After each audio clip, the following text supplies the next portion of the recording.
ফরিদপুরে বাস ও পিকআপ ভ্যানের মুখোমুখি সংঘর্ষে প্রাণ গেছে একই পরিবারের ৪ সদস্য সহ ১৩ জনের। নিহতদের বেশিরভাগই নারী ও শিশু।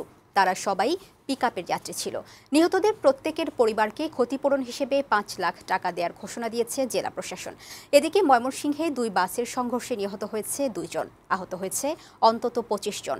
ফরিদপুর ও ময়মনসিংহ সংবাদদাতার পাঠানো তথ্যচিত্রে খালিদ হাসানের প্রতিবেদন।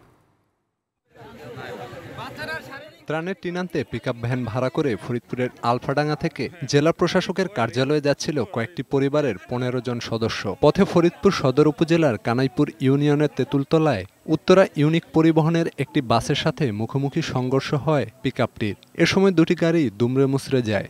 ঘটনাস্থলে নিহত হয় পিকআপে থাকা ১১ যাত্রী। আহত অবস্থায় ৬ জনকে উদ্ধার করে নেওয়া হয় ফরিদপুরের বঙ্গবন্ধু শেখ মুজিব মেডিকেল কলেজ হাসপাতালে। সেখানেও মারা যায় আরও ২ জন। নিহত ১৩ জনের বাড়ি ফরিদপুরের আলফাডাঙ্গা ও বোয়ালমারী উপজেলার বিভিন্ন গ্রামে। তাদের মধ্যে ৭ জন নারী ও ৩ জন শিশু রয়েছেন। দুটি পরিবহনেই বেপরোয়াভাবে চলছিল বলে জানিয়েছেন প্রত্যক্ষদর্শীরা।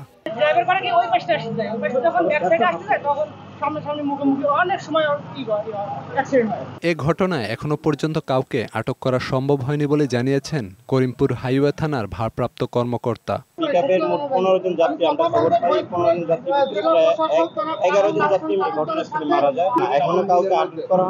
নিহতদের দাফনের জন্য ২০,০০০ টাকা করে এবং তাদের পরিবারকে ক্ষতিপূরণ হিসেবে ৫ লাখ টাকা করে ও গুরুতর আহতদের ৩ লাখ টাকা করে দেওয়ার ঘোষণা দিয়েছে জেলা প্রশাসন।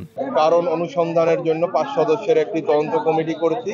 বিজ্ঞ অতিরিক্ত জেলা ম্যাজিস্ট্রেটের নেতৃত্বে এখানে পুলিশ সুপার মহোদয়ের প্রতিনিধি, হাইওয়ে পুলিশের প্রতিনিধি, আমাদের রোডসের এক্সিডেন্ট এবং ফায়ার সার্ভিসের প্রতিনিধিও থাকবেন। এদিকে ময়মনসিংহে দুটি বাসের মুখোমুখি সংঘর্ষে প্রাণ গেছে ২ জনের। ময়মনসিংহ শেরপুর মহাসড়কের কোদালধর বাজারে সকাল ৮:৩০টায় এই দুর্ঘটনা ঘটে। এ সময় আহত হন ২৫ জন যাত্রী, তবে তারা সবাই আশঙ্কামুক্ত।